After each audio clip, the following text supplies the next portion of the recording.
আজ শরীরটা ভীষণ খারাপ, খুব জ্বর। তো পুচুকে নিয়ে বসে আছি, দেখি ওইদিকে প্রচুর বড় মাসিমণি এসেছে, মানে আমার জেঠতুতো দিদি। তো আমি দিদিকে বললাম, তুই পুচুকে একটু নে, আমি নিতেও পারছি না। ও উঠে গেছিলো, কাঁদছিল। তো এদিকে আমার বোনপো আর ভাইপোরা এসেছে, লজ্জা পাচ্ছে আমার ক্যামেরার সামনে আসতে। আমি বলছি, আয় তোদেরকে ভিডিও করব।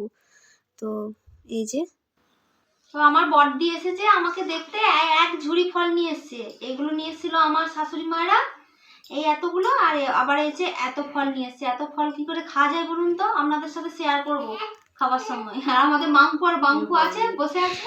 মাংকু বাঙ্কুকে ওকে দেখাও। আমার ভাইপোরা ফলগুলো দেখে বলছে যে এত ফল পিপি খাবে কি করে, আমাদেরকেও দেবে? আমি যে হ্যাঁ দেবো।